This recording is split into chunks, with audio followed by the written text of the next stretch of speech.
Good morning. My name is Jay Rothman, and welcome to Real Men, Real Talk Raw. It is Saturday morning here in the United States. If you're coming in from overseas, welcome to the show. If you are coming in from North America, it is 2 o'clock in the afternoon on the East Coast. And I am so excited to have Josh Ritcher in the studio with me. He's coming in from the Palisades, Southern California in this moment. Good morning and welcome to the studio, Josh. Good morning, Jay. Thanks for having me. Really excited. Well, you're very welcome. Josh and I just met just a couple of 24 hours or so ago, but it's amazing how life changes in a moment. Yes. We have become, I'd say, fast friends, connecting offline. I watched you on an interview earlier last week with Debbie Garcia, founder of Spirituality Gone Wild. And in that moment, I knew that I needed to connect with you offline, not only because I really wanted to have you come into the studio and do a show with you, but because so much of what you shared in those moments with Debbie was just hit me so in such an incredible way. I mean, I just connected with you. It wasn't a whole lot that you said that I hadn't experienced in my own life to an extent. So many things in common. And so our relationship, we started by just having conversations offline through video chat, and here we are today. And so again, thank you for joining me this morning. Oh, Jay, and as soon as you reached out and we started talking, I knew that you and I were going to be lifelong friends. It's it's amazing. Like you said, it can change in an instant, and you never know what this life will bring, what the universe will bring us. It's all just, I've surrendered to it just being a grand adventure now. Agree. Just for those of you that don't know who Josh is, I'm just going to do a quick bio on you. Josh today is an author of a book called Ship for Brains. It is right now in the middle of a rewrite or an add-on to the original book that was released a couple of years ago. But as we know, if we are in a growth mode and continuing to learn and grow and expand who we are at our core, at our root, we continue to expand our understanding of life. And so Josh is doing somewhat of not a rewrite, but adding to it and enhancing the work that he's done. He is also a mental wealth coach, which I find interesting. I've never heard anyone title themselves that. And we'll talk a little bit about what that means to you, Josh. Yeah. You also are a speaker, a motivational speaker, and you are the art director and executive producer of Shark Tank. For those of you that are familiar with that show in the United States and overseas, Josh has been with the show from day one. You are in the 11th season, I believe. You are on hiatus right now, but you are going back to the show at some point in August, mid to early August or so. But right now you're off from shooting, and but I would like to ask you, well, so many things. I don't even honestly know where to begin, but I'm going to invite you to share to start to begin what part of the story you'd like to share. But before you go there, I do want to preference to you. This is a very safe zone. I work hard to create a safe environment for my guests, and if at any time a question should pop up for me that I put out there that you are uncomfortable or not ready to share or respond to, you could set a loving boundary with me, and I will respect you for that. I suspect there's probably not too many things that you're not willing to respond or share, because from what I've learned about you, you're pretty much an open book today. No secrets. Yep. You know, you can't help other people by hiding. And it's interesting. I received an email it was some promotional email from some email list I had joined from some coach somewhere, and this email changed my life because in the subject matter of the email it said, what you're most afraid of is your biggest gift to this world. And in that moment, at that time, I had been to rehab for alcohol abuse because I had been numbing heavily after a big business crash and a lot of financial pressure. And there was this negative shame and spinning thoughts that were always kind of beating down on myself, and all of this pressure I had in my head that I was numbing with. And I had also found out that I was bipolar when I went to rehab, which was a huge, crazy thing to realize as an adult. And how do you deal with that and all the negative stigmas surrounding both of those things? And so those were the things that I was most afraid to share with the world. And what I had done to get out of my deep depression and anxiety that were frequent back before I figured all of this out, and before I realized how I could rewire my own brain for happiness and for sustainable peace and balance and well-being. And just, I mean, life is amazing now, and I love sharing how it can be, because I was very much at the bottom, and at my lowest point, I was on the 6th floor of a parking garage, ready to jump, to silence the negative thoughts in my head and all that pressure and all that shame. And so, yes, I've been to the dark places, but those give us the most beautiful of gifts, and I wouldn't be here today if it weren't for all of that. So I'm so grateful for what I was meant to learn, I guess. How long ago was that, Josh, when you hit your rock bottom? I was at the fall of 16, was Wow. the parking garage. Wow. So That was at Sony Studios, correct? it was. I was on my way to work, and it all, you know, I had been trying.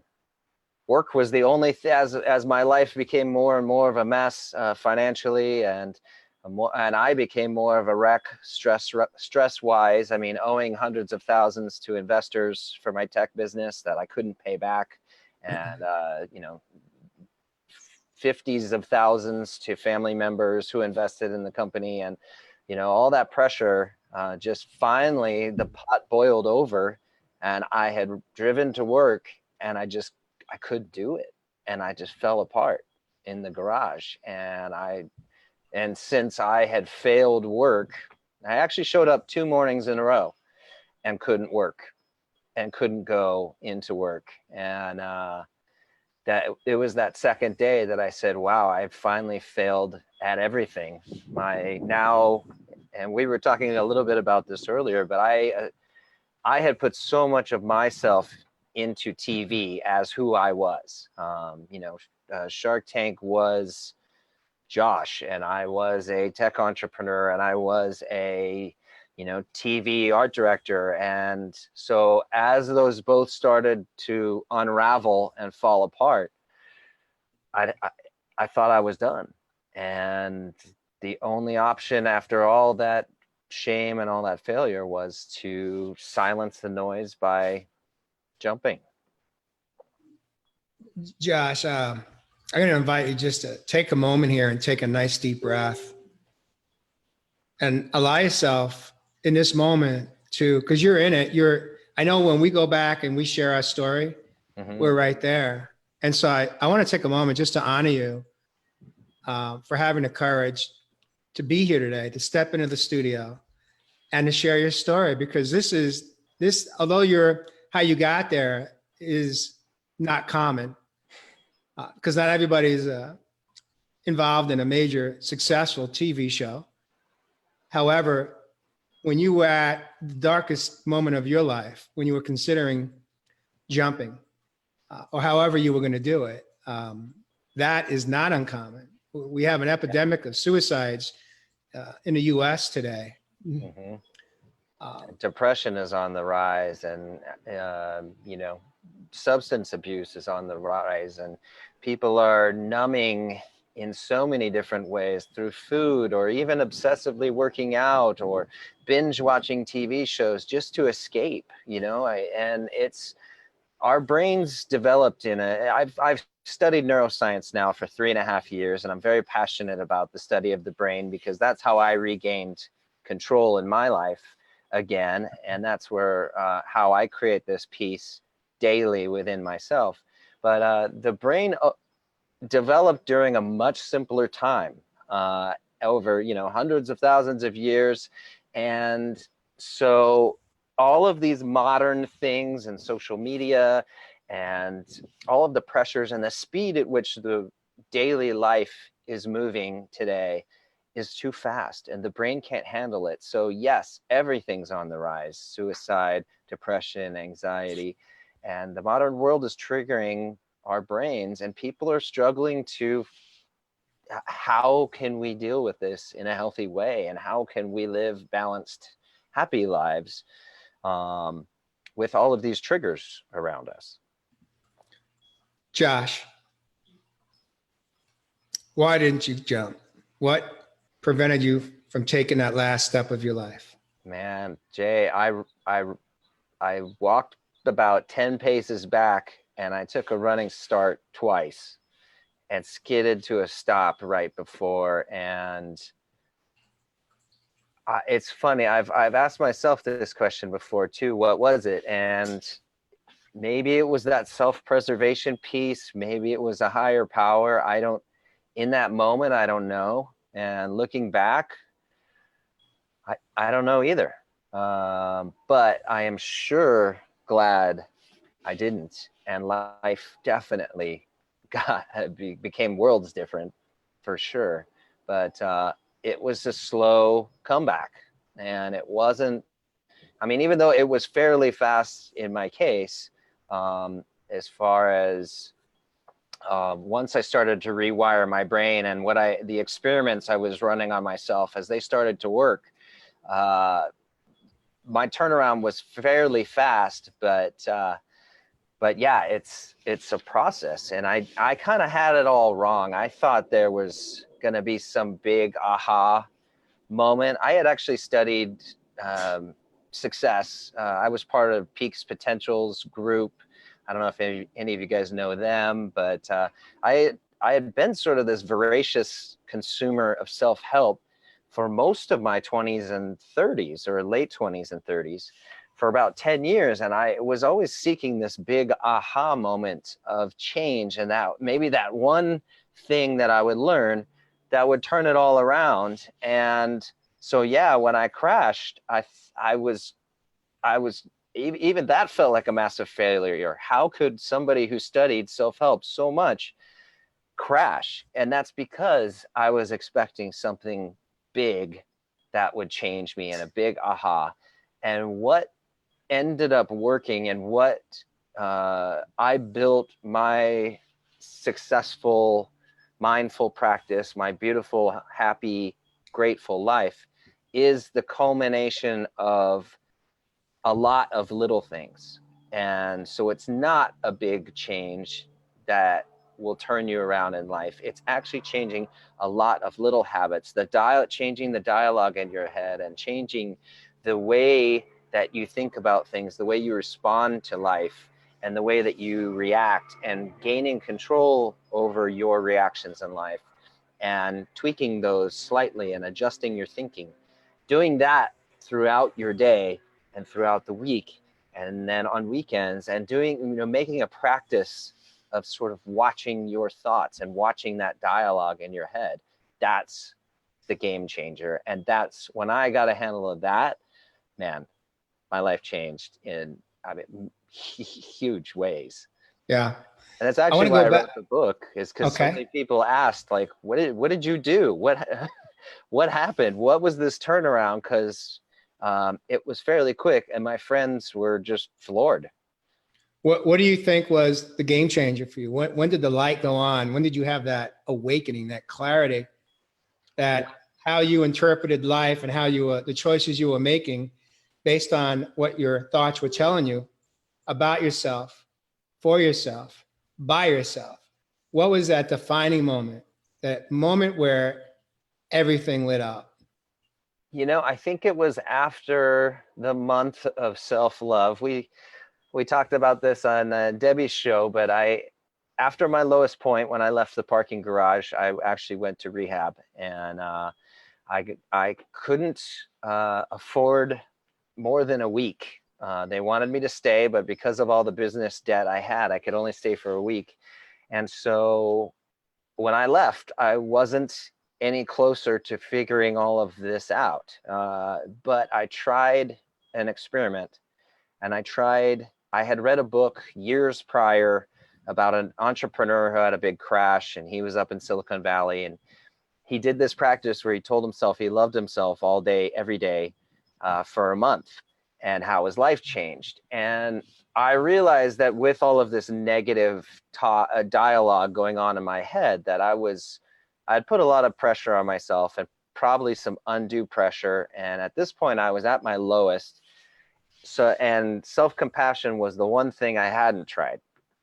And so I thought, you know what? Screw it. I'm going to try a month of self-love, telling myself I love myself all day, every day, even though I didn't believe it at first. And to hold myself accountable, because I didn't want to half-ass this. So I decided to vlog about it and make videos every few days about my progress. And you can watch those videos if you want on mindfuloflove.com. And there's a handful of videos throughout the 30 days.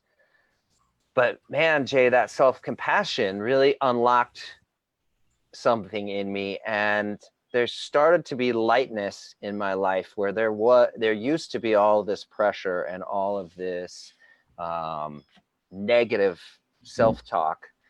And I think the aha moment was that repetition of repeating something in my brain. Yeah. And I would come to study the neuroscience behind it. And our prefrontal cortex, the rationing part of your brain, is actually a memory hog. It's interesting. The brain takes up only 10% of the body's mass, but it takes up 30% of the body's energy. So the brain is always trying to conserve energy and keep it for survival, right? So when you hold something in your mind over and over and over, it's kind of like you get tired, you wear your brain out. And so the brain, if you do this for long enough, the brain says, all right, I see that you want to keep thinking this thing over and over, but you're taking up a lot of energy.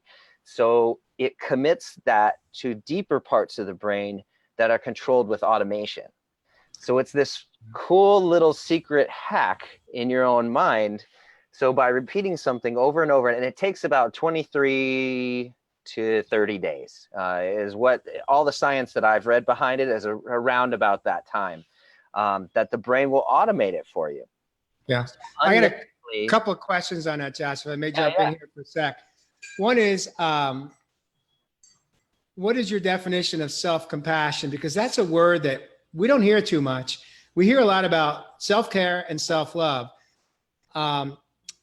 So I'd like to just briefly just share, what is your definition of self-compassion? Because it's different than self-love. Yeah. It's funny. I've never been asked to define the difference between that. And I think self-compassion is not only self-love is watching your food, your intake, maybe exercise, maybe good sleep hygiene, taking care of yourself. I would maybe put that in the self-love category. Self-compassion, however, I would say goes even deeper than that. Watching the dialogue that's in your mind and really starting to throw out negativity, to throw out unsupportive thoughts, to throw out and to examine and or question and or throw out old beliefs that you start to realize aren't supporting your highest good. So I would say self-compassion not only includes what you do externally and what you're putting in your body, but what is going on in your mind and what your internal experience of life is, and making sure that's healthy, happy, and supportive. Okay. Thank you for sharing your perspective on that, Josh. I'd like to add, for me, it means self-forgiveness. Because Yeah. you know, we go to church, we go to synagogue, we go to we're raised in homes where, in religious homes, in faith, spirituality, we're taught that forgiveness, we have to learn how to forgive other people. But I don't know how much time we're invested in taught that before we can forgive others, we have to learn how to first forgive ourselves. Truly. It's just like, it's the same equation. It's simple. 1 + 1 = 2. Before we could truly love somebody unconditionally, we have to first learn how to love ourselves unconditionally. Yeah. There's no roadmap for that. We're not taught that in many homes. We're not taught that at school. We're not taught that at church. We're not taught that on a playground. There is no GPS system to take us from self-sabotage through. The average person has about 60,000 thoughts that race through our minds over a 24-hour period. That means that we've got some of us over 100,000 thoughts and some that maybe have less. But if you're anything like I am, Josh, oh, I'm up there. I've always been up there. And part of the biohacking is we've got to be willing to at least have some awareness and acceptance that most of those thoughts aren't true. Yeah. And here's where the biohacking comes in. And what you referred to is doing that for the first 21 or 28 days of that affirmation about yourself, the I am. That was the same recipe that I used when I was at my rock bottom. I smile as I'm listening to you share your story because we have so much in common. It's amazing. I don't know where you got your GPS or your roadmap, your blueprint for healing. But it appears to be almost identical as the one that I picked up. And I didn't read it in a book. At the time, I wasn't reading books. I wasn't well enough to pick up a book. Wow. And maybe, maybe it was the divine, because I mean, it was that one book about self-love, but that was literally a small part of what I ended up doing. And it was just, I think I'm sort of a voracious problem solver. And so once I figured out that secret to repetition and that implanting in the brain, I tried experiments for months after that using the repetition tool. And so, yeah, and I did a podcast this week as well with a veteran psychologist in Colorado. And he said, how did all this come to you? He said, you absolutely did the right stuff, but I'm just curious how it came to you. And I said, I don't know. It felt right. It felt authentic. And so I just followed what felt right and felt good. It sounds like you did the same. Yeah, exactly. Yeah. And I continue to work at quieting down thoughts on a daily basis and understanding that most of the time when I'm in thoughts, I'm either in the past or I'm in the future. If I'm in the past, most of those thoughts aren't coming from love and kindness to myself and others. It's looking at the toxic emotions that aren't helpful but actually hurtful: anger, resentment, regret, guilt, shame, blame. There's 6 right there. I could go on. Oh yeah. And so once I have the awareness that in the past, I can bring myself back to the present. And if I'm not in the past, I could be in the future, and I refer to that as a future trip. I'm tripping in the future. And the future for me typically involves some fear because it hasn't happened yet, which means that I'm thinking about something that I don't really know the outcome, and behind the unknown is some fear. And fear for me is forgetting everything's all right, because in this moment, everything is all right. It's not something I'm dealing with in this second. So it's a matter of continuously like bringing myself back from either the past or the future so that I don't miss the gift of this moment, of today, the blessings. Right? Yeah. And it's not, and that echoes sort of what a meditation practice is too. I once thought that meditating was to achieve a goal, but it's not actually, there's not a end result of meditating. It is the practice of meditating, where your mind wanders and you bring it back to your breath, or you bring it back to whatever you're meditating on. And just like what you were saying, is that it's that practice of bringing back your awareness to the present moment, and to not get frustrated at yourself, or to not, that's not the mindful way, is to judge it or get angry at yourself or whatever. It is to peacefully say, I drifted, let's come back and let's bring it back to now, and to anchor yourself maybe in the moment and say, oh, have I looked at the sky? Or sometimes when I'm driving and I'll drift, I'll look at the car in front of me and say red taillights, just to bring me back into the present moment and say, what am I observing in my moment right now? To get me out of my head and out of those spinning thoughts. One of the questions that's popping up for me right now is, here obviously you had achieved some significant success in your life at a young age. And we could do a show just on that, like, how did you get there? But where I'm going with my question is, it appeared as though you had everything you needed. You had success in business. You had accumulated some wealth, and yet you had a desire to go outside of your comfort zone to an extent and do a startup and create this technology company of sorts. What was behind that? What was the driver for you, or the motivation to actually put yourself at risk financially and unknowingly put your life at risk? Yeah, right. Exactly. Put my life at risk. It was, again, I'm a voracious problem solver, and at the root of any business is wanting to help people.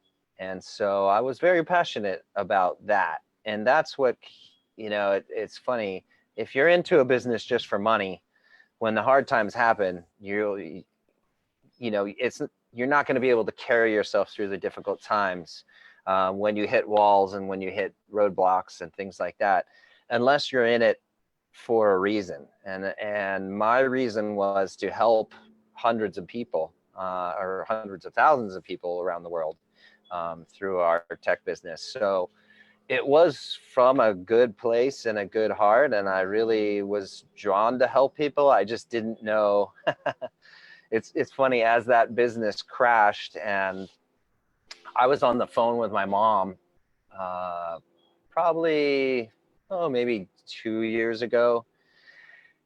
And I was talking to her about the business crash and everything, and it dawned on me, and I broke out in tears, actually, because I am sort of in a feeler in this world. And I kept, as that business started to get me more and more exposed financially, I kept asking myself, was it right to continue this? And it always felt right to continue. And even though I was scared to death as I was getting myself further and further out on this financial limb and pouring so much of my own money and my credit and everything into this, I kept checking in and saying, is this right? And so I at least had the wherewithal to do that, but the answers kept coming back yes. So I kept going. And Mark Cuban on the show says that entrepreneurship is like sports. You give 150% on the field every day. Players do and entrepreneurs do. The only difference is there's an end to the game in sports. And so entrepreneurs can extend themselves further and further and further out, playing at 150%, driving yourself into the ground very, very easily. And that's what I did. And when I was on the phone with my mom years after my crash, and what dawned on me was that I wasn't building a business all those years like I thought I was. I was building myself. Wow. And that was when, I just broke down, and that I became so grateful. That was the first time that I was grateful for all of the horrible things that happened while building that business, because Josh, I realized hold on one sec. Go ahead, please. I just realized it had to happen that way because I was building me. Yes, that is so powerful. I want to piggyback and ask you, because what, if I may paraphrase you, what you just shared in this segment is that as you were navigating through the process of creating and building this tech business, you kept checking in with yourself and you were asking yourself the question, which space am I living in? Am I coming from? Am I coming from ego space? Is ego driving this bus? Or am I coming from the higher self space at the heart of the soul level? And what I heard you say is each time you checked in with yourself to make sure it wasn't coming from ego, it felt right that in fact it was coming from the higher self space. And so you had no indication, no awareness that it was time to abort because it felt right. Right? Yeah. The red flags weren't going up, even though it was getting worse and it was getting darker, and there was always that hope that eventually there'd be that breakthrough that would change everything. But of course I was financially driven as well, and I liked the idea of being a co-founder of a tech, the ego was there too, but yeah, to continue down that road of exposure, it felt right. And now I know why. And that is the most powerful part of the story you just shared, is like you, in that moment, you had moment of clarity, and it's beautiful that it happened with your mom who birthed you. In that moment, you may have had one of the most powerful experiences for yourself. You got to learn what was the lesson behind this experience, this investment that you made of your mind, body, and soul into this tech startup. You understood what the lesson is we spend so much time trying to literally figure out what the lesson is so that we can grow. Because if we don't learn the lesson, as you and I have learned the hard way, we're going to keep repeating the same experience, the same pain, the same wounds, the same traumas from life. And so, go ahead. And Jay, I have to admit, well, because that lesson took 12 years to realize, that's a long time to be hopeful, patient, loving with God and the universe. And I became as the bad things kept happening, I got very angry at God. And I'll be fully honest, where I was like, why are you letting this happen to me? Why does it feel so right? And why did it go so wrong? And I was angry. I mean, I got spat out the back end of that, very angry and bitter. And so the patience of God and the universe to hold me in that space of love for 12 years to see me shaking my fist at the world, and being mad and blaming everybody else and blaming everything, to finally get to that point of realizing that, I mean, that's is absolutely why I broke down, because I could see the bigger picture. I could see the gifts. I could see all the beauty in what had happened. And I'm almost brought to tears now, just being so grateful for the patience that the universe had for me to get that Josh, lesson.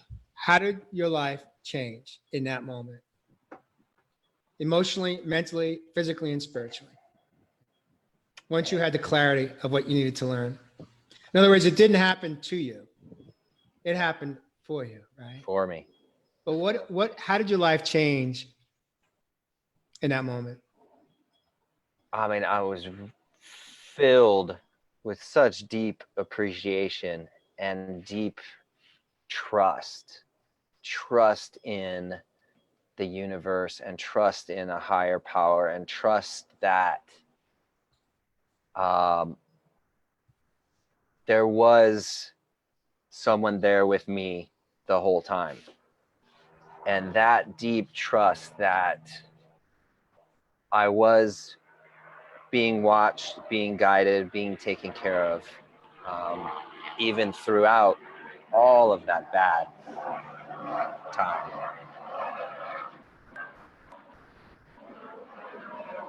think that's what I took most from that.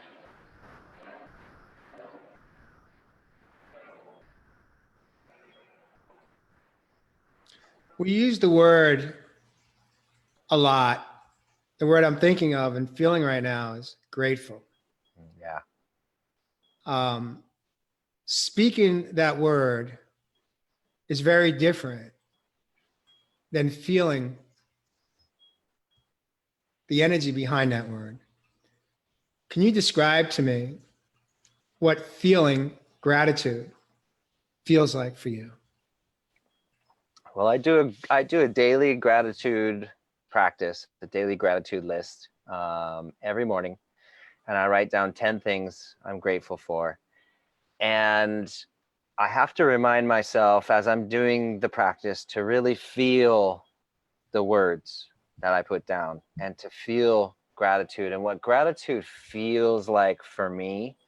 It's interesting. I'll do a side shoot, but it comes back. Have you ever heard of, there's a, oh gosh, I'm trying to think. There's actually a little clip that you can put on your ear that reads your body's signals, both your breathing and your heart rate, and it measures your coherence level. And so when you're in coherence, your breathing and your heart rate are in balance with each other. Well, most of the time when we're in stress response, our breathing and our heart rate are all over the map and our body is not in coherence. And that's not a place of healing or creation or creativity. So I use this biofeedback monitor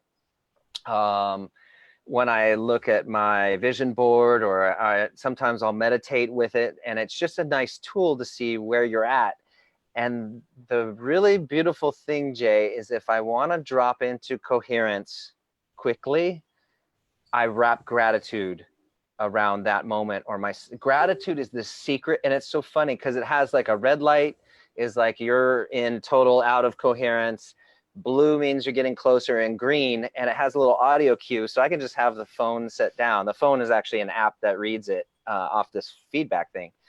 And I'll be in red because I was, just got home and I'm maybe been running around and traffic sucked or whatever.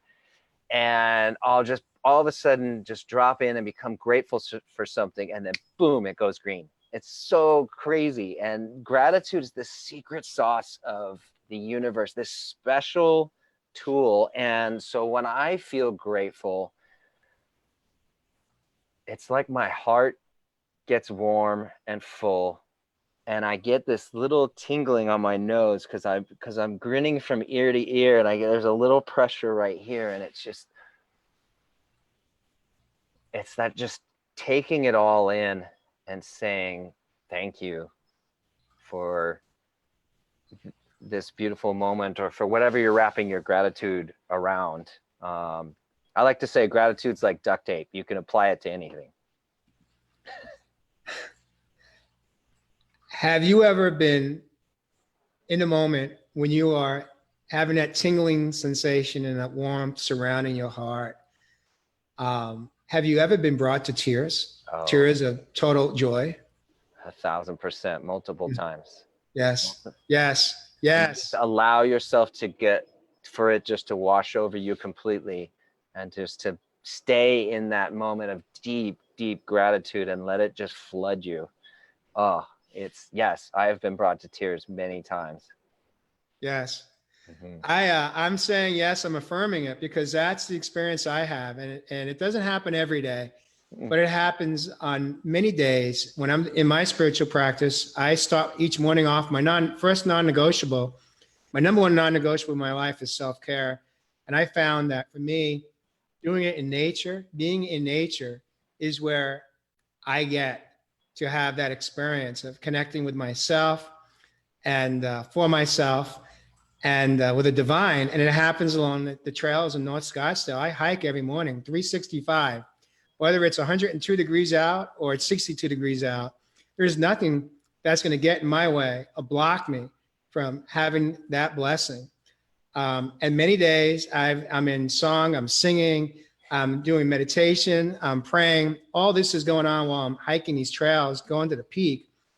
And in a moment, I never know what's going to get me there. Sometimes it's just me turning around and looking out, looking out at the landscape Yeah. and seeing the incredible energy on these mountains and that surrounds me. I'm in a valley. And sometimes it's a song that I hear, whether it be an Andrea Bocelli song or somebody else, the tenors, or somebody else that's just touching me at the soul level. And it just hits me. And then it's just like the floodgates open up and I am just in tears. Yeah. And boy, it is this, I can't describe any other emotional feeling like that moment. Yeah. And it's a hit. It's like a high. It's like, I want to repeat it. It's like the natural drug that you can't get in any other way. Mm-hmm. At least I haven't been able. No, not even close. And I did a lot of drugs in my 20s. But no, gratitude. Yeah. I mean, that it is my non-negotiable as well as my morning gratitude list. And to come at life from a place of appreciation, continued appreciation throughout the day, for the little things. I mean, that's when you're given more gifts. It's like, hey, if I think about it, if you had a friend and you kept giving your friend gifts and they never said thank you, well, you'd stop giving that friend gifts because you're like, oh, well, they don't appreciate it. So coming from a place of gratitude with the universe or with the God practice, I mean, of course they're going to give you more gifts if you're appreciating and continually appreciating what it is you're being given. And even if it's a small thing. After my crash, I went from a 3-bedroom house with a pool in Burbank to a 1-bedroom place that I rented from a friend of mine. And I was much happier with less because I was appreciating all that I had than when I was a stressed, always forward, future, working on the future and striving for success and money and all of that. And when I had the house in Burbank, and I'm much happier with less because I'm continually appreciating the things that I do have. Beautiful. That's amazing, Josh. They say some of the wealthiest people are poor and some of the poorest people are wealthy. Mm-hmm. And I think you define what that means. I'd like to shift gears a little bit and talk. We touched on this today in the studio before we went live, which is about living a double life. Mm-hmm. I shared with you that it's not uncommon for men and women that are, let's say, working in corporate America and doing the job that they do because for income reasons, that's what their driver is to support themselves and or others. But at the same time, someone like yourself that has gone through an unraveling of self, and now, as you referred to as a comeback kid, it's almost as though, to an extent, we're like living a double life in a sense that I don't know how many people in the Shark Tank or in Sony Studios or your work of employment are aware of the other side of Josh, the Josh that showed up today in the studio, because we didn't talk about TV. We didn't talk about the business of TV today. No. How many people in your world know that there's another side of you, the authentic, vulnerable, self-discovery side of Josh Ritcher, who continuously is looking to expand and learn who you are and what you're here to do, why you are here on this universe. And I don't think it's just to be the producer of Shark Tank.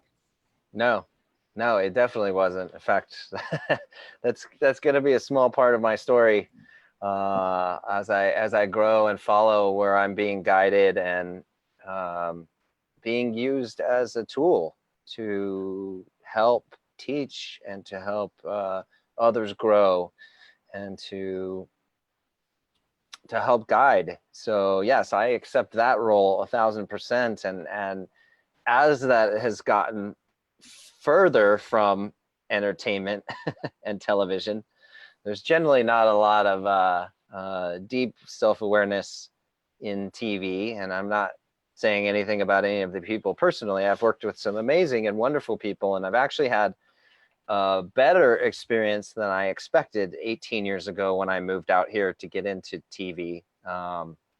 But yes, that it has been a double life, and it's interesting. I've been rewarded for being more vulnerable recently, within the last couple years, talking more about my crash, or about I even had an assistant director.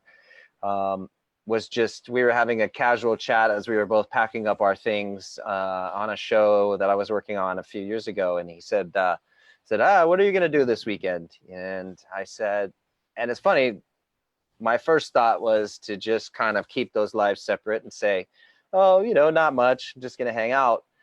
But what I was really going to do was write my book. And so I decided to go vulnerable in that moment. And I said, I'm going to be writing my book. I'm really close to being done. And he goes, book? What about? And then of course I had to share because I was, out on this limb of vulnerability, and I shared, and he was like floored. We stood there and had like another 45-minute conversation on an empty soundstage after everybody had left. And we had this connection. And so in that vulnerability creates depth, and connecting to other human beings. So yes, I've been bringing that more into my entertainment world recently and blurring those lines, and not everybody's responsive or cares, but there are some people that it's really cool. It's really beautiful. One of the stars I did first season of a Disney show called Just Roll With It. It's out right now. And there was a moment where one of our lead actors was standing there with just smiling ear to ear at this audience that was cheering for him. And I noticed a moment, and there's all this rush of cameras and all these other things happening around us. And I looked over at him, and I saw that moment for him. I saw that sparkle in his eye and his grinning from ear to ear. I saw that he was appreciating and taking in this moment fully. Mm. And I walked over to him and I said, it's pretty awesome, right? And he looks at me and he goes, I saw this as a kid.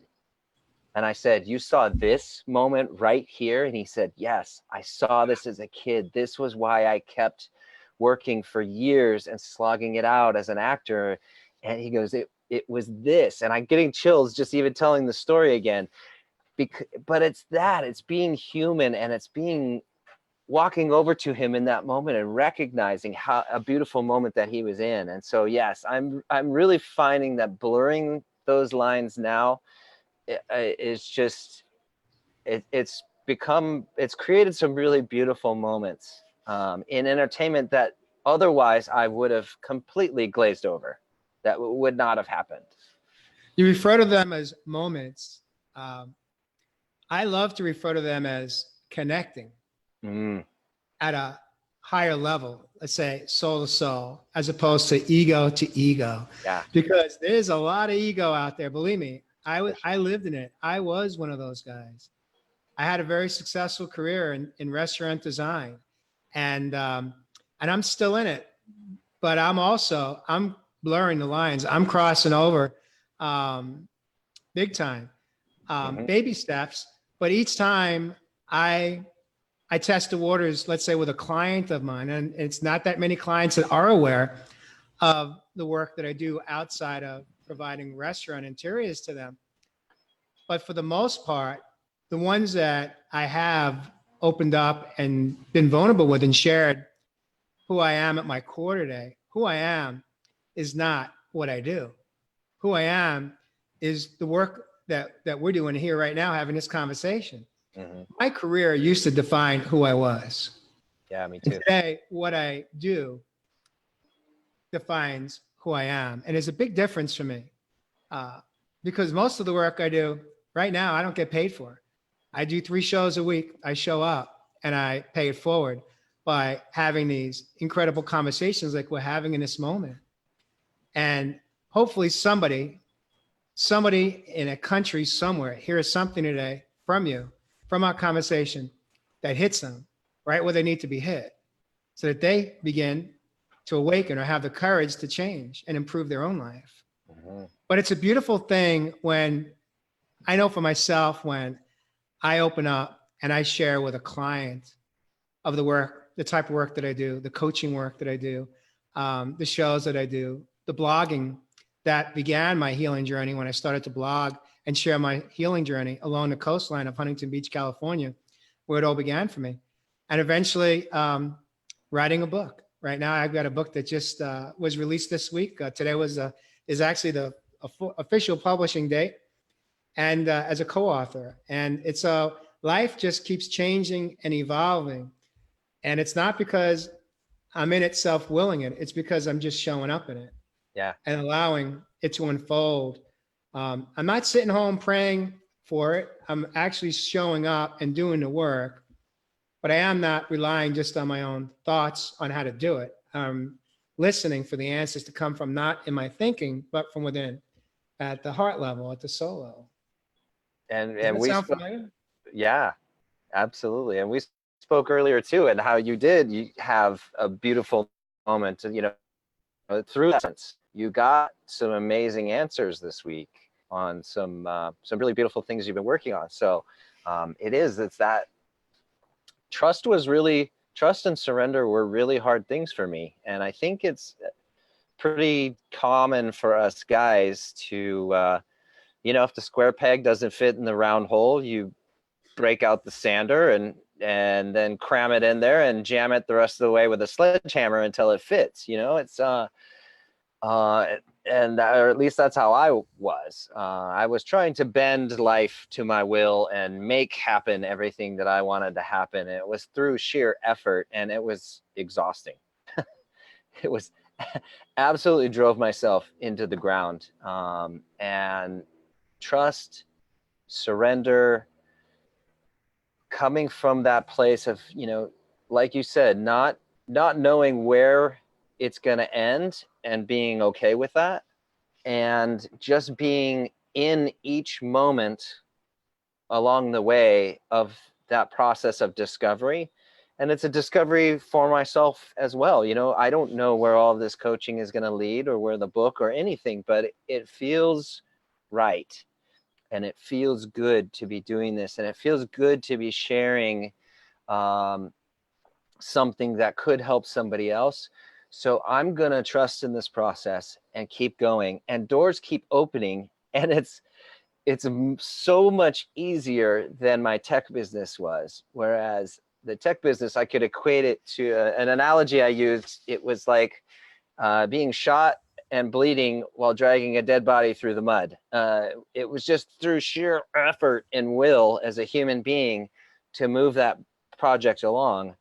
And now, I mean, doors are opening effortlessly, and I'm just walking through them and following what feels authentic and what feels good, and trusting that the new doors will open, even though I don't know where this is going to lead. So, and coming from that place is, for one, way more peaceful and a much more pleasant experience. Two, it's a lot simpler, it's a lot easier, and it takes a whole lot less effort.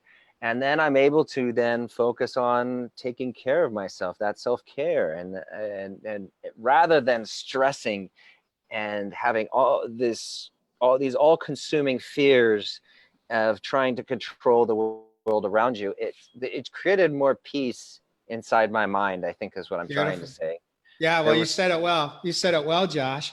I'm going to piggyback that. And for me, what it means is this. This is one of the things I coach my clients in a single breath, in a single breath. And that's all we have, one breath at a time. We can only live in one place. It's either fear or it's faith. mm, And part of the work that I do every single day, every morning, early morning, when I'm out there hiking, for myself, there's a moment where I have to chant my mantra, which is faith over fear, faith over fear, faith over fear. And I say it as many times as I have to, part of my biohacking, until I feel it, yeah. that I could get out of that fear and lean into faith and understand that every moment, every experience, every dis-ease, every discomfort, every wound, every pain is not there to hurt me.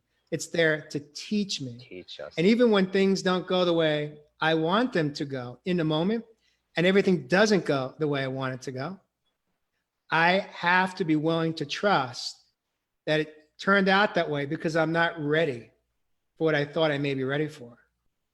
Mm-hmm. Or there's And an it's additional a new way to something live. we need What's to that? learn. Yeah, or there's an additional something we need to learn. It's, yeah. And when you start appreciating all of these lessons in life, then life stops happening to you, like you Exactly. said, and it starts happening for you. And that's the big turnaround. That's the moment when the gifts come through and all the work becomes worth it and life becomes easy, and it's much easier to surrender and sit back and allow in joy, you know, and all these beautiful things that I never had before when I was a stress-filled, future-seeking, you know, on the warpath human. I was a human doing, not a human being. Beautiful. I love that. Josh, you're not going to believe it, but we are just at the top of the hour. High tea, high noon tea. Those that are coming in from overseas, it's that time for you to take another sip of your tea. I'm going to take a sip right now. But what I'd like to do, if you have a little bit of extra time to go a little bit over the hour, Yeah. if you have it, I'd like to invite you to share a little bit about. I'm intrigued to understand what is the meaning behind the title of your book, Ships for Brains. Other than being a fun conversation starter, so I watched as I realized that the secret was in studying the function of my brain and how it worked, and to really listen to my thoughts and pay attention what was going on upstairs.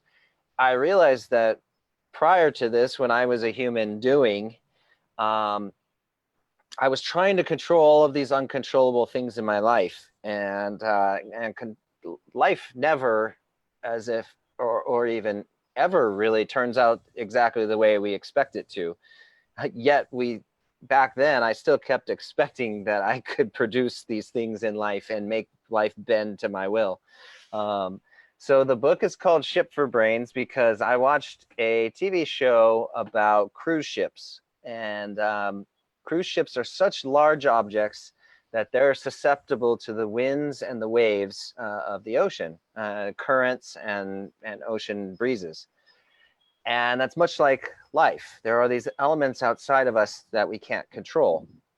Well, what I was doing was I was standing on the bow of my ship, yelling at the wind and yelling at the waves for blowing me off course, rather than going up into the captain's bridge, the control room of the ship, where all the buttons and knobs control the ship, and learning about the buttons and knobs, learning about the brain, and actually physically taking control of the ship rather than exhausting myself running around on the decks down below, trying to read the wind and waves and being angry at life for happening.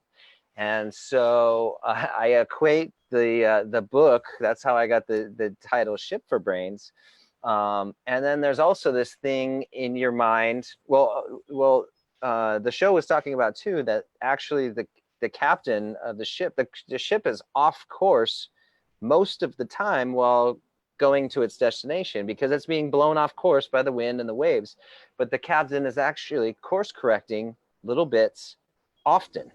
Rather than, I guess like we were talking in the past, the big aha, rather than a big aha moment, it's a culmination of a lot of little changes in your life, little course corrections that keep you going to your goal. And so that's where the analogy came about. And then the ship also has an autopilot. We have this sort of do not self-destruct fear built into us and into our brains, that as we grow and as we evolve as ourselves, sometimes that autopilot that was programmed back when we were a kid and these fears that we have, they're not always in alignment with our goals. So being able to recognize that in our lives and being able to turn that autopilot switch off and say, you know what, thank you, I appreciate you for being there, but I'm going to take control and we're going to be okay, is another tool that I built in. So I sort of weave my story about my crash and my rise and all the things that I did in the book, along with this analogy about life. Life is going to happen. The winds and waves are going to happen. We can't control them, but our reaction to the world, how, what we do with that information is our power. And that's where we have ultimate control over our reactions to the world.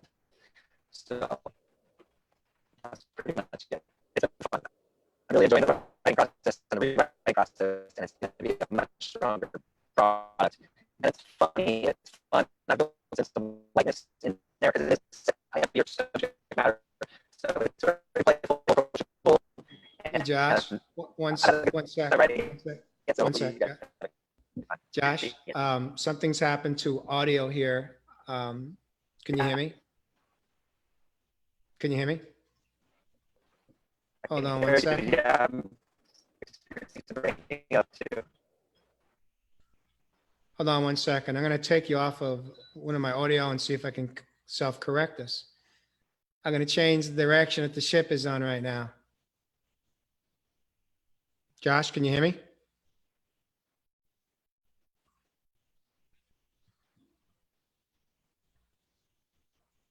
Josh?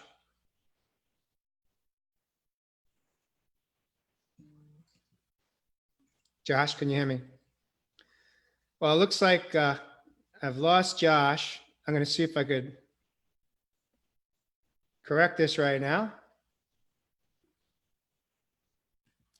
This is, Josh, can you hear me? Hello?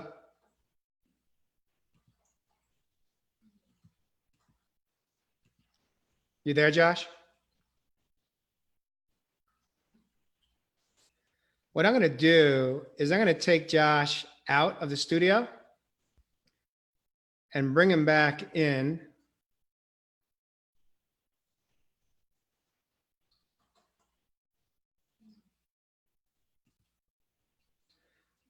I'm going to see if I could bring Josh back in right now.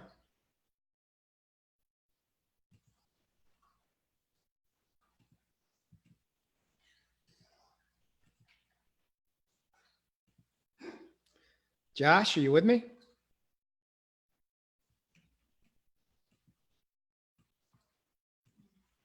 You there, Josh? Yes, I can hear you. Are you there? Yeah, can you hear me? Hello, hello. No. Hold on one second here. This is, it's interesting that I lost Josh right as he's closing up his metaphor for Ship for Brains, the title of his book, talking how we have to adjust as we navigate through a storm. You cannot hear me, correct, Josh? I can hear you, yes. Yes? Yes. I cannot hear you. Yeah, you can't hear me though. Take Yeah. yourself up for audio. Yeah. Cannot. Well, I think what we're going to do is in this moment, I think what I'm going to do is, I don't know if you can hear me, Josh. Can you hear me? How about now? Can you hear me? Can you hear me, Jay? No. I'm just going to, I think what we're going to do is we're going to close out the show. I want to thank you, Josh, so much for coming in today. Thank you. I hope that somebody heard something that you said today that may help change the trajectory of their life. You are a beautiful man. Congratulations on the progress you have made in your healing journey of self. I've enjoyed our conversation today, and I thank you for joining me on Real Men, Real Talk Raw. Tomorrow morning, I've got a special edition coming in tomorrow morning, relatively early. I've got the second youngest guest that I've had. The youngest guest that I've had on a show was 12 years old. She's now 13. She's from Pakistan. And tomorrow I've got an 18-year-old young man coming into the studio. He lives currently in Scottsdale, Arizona, but he is en route tomorrow. Actually, Monday, he's going to be heading to Germany for a year. He is actually listening to his inner voice telling him he's not ready to go to college, and he is okay with that. He's comfortable with that, and he decided to go overseas to experience life, coming in from a different experience. He's going to be living in Germany as an au pair, working for a family. And this is a young man that I have had the honor and privilege of coaching. I met him. He was my server at a restaurant about 6 months ago. We met, and in that moment, I knew that he just had this incredible energy and positive self-esteem. And I loved him in that moment. And I share with him what I do. I do these hike and heal experiences locally on the mountain trails. I work with people that want to improve their life one-on-one. And so he booked a session with me, and we became friends. And he reached out to me just a couple of days ago and said, I want to get together. Can we do a hike? And he broke the news to me that he's leaving the US for a year. He's going to be spending his time overseas. And it wasn't until yesterday, 24 hours later, that intuition came to me, and I realized that I'd love to have him on a show if he'd be willing to come forward. And I didn't know if he'd say yes or no, but he got back to me and he said yes. So tomorrow at 9 a.m., 12 noon East Coast time, Trevor is going to be coming into the studio to be sharing his story and what it's taken for him to have the courage to step out of his comfort zone, leave his family here in North Scottsdale, and move to a country where he knows virtually nobody. But he's ready. I think he's as ready as any young person can be. He's done the work. He continues to do the work and show up for himself every single day. I'm not going to share his backstory. I'm going to invite Trevor to do that tomorrow. It gets me emotional because when I see people that are willing to do whatever it takes to improve their life, even at that young age, it gives me hope for the next generation. That when we show up for ourselves and understand how self-care can impact our life and impact the life of people around us that's in our circle, that life becomes amazing, as Josh has shared this afternoon. And so with that, Josh, thank you so much for joining us today on Real Men, Real Talk Raw. Have an awesome day, no matter what you got going on in this community. Thank you for joining us. But no matter what, take time for yourself today. Do some self-care. And I'm not talking about getting a manicure or pedicure, or playing a round of golf with your buddies, talking about sports or politics. I'm talking about doing some internal work that touches you where it matters. Do some journaling, go out and walk, take a hike, do a bike ride by yourself, for yourself. Yes. And have an awesome weekend. Thank you for joining us. We'll catch you next time tomorrow, 9 a.m. Thank you, Jay. Appreciate it. I don't know if you